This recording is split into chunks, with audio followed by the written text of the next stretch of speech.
Let's break down an old but gold pocket option method that only needs 2 indicators. It's built for quick 15-second trades on the OTC currencies. Looking back at our previous trades, we've been getting good results with this method. So now, let's find another good charting position before we take the next trade. We stick to the 92% pairs for a stronger return, and we keep our stake small. Here's the read.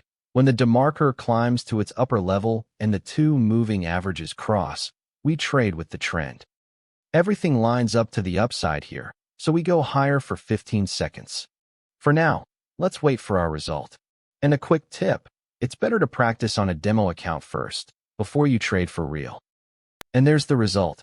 It closes green, plus 1840. Next spot, same read, the DeMarker climbing, the averages crossing, so we take it up again. And now, we wait again for our result. All of this on 5-second Heikin Ashi candles, with a 15-second expiry. And that one closes green as well.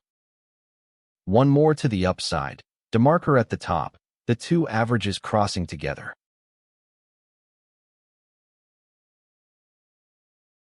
Green again, that's 3 clean reads in a row. Now the other direction, the averages cross down with the trend, so this time we trade lower.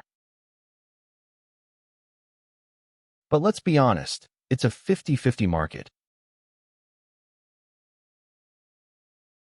And this one closes at 0. A loss. It happens, we just keep them small and fixed. So that's the whole method. DeMarker 7.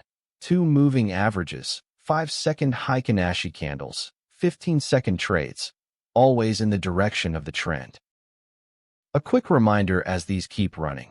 Keep your position size small, around 1 to 3%, so no single loss ever stings too much. And stay patient. If the DeMarker isn't at its level, or the 2 averages haven't crossed yet, there's simply no trade. The waiting is part of the edge. If this method is new to you, run it on a demo account first, until reading the DeMarker and the averages feels natural. Remember, short-term trading is high risk and no method wins every time. Past results don't guarantee future results, so only trade what you can afford to lose. Thanks for watching. Like and follow for more, and I'll see you in the next one.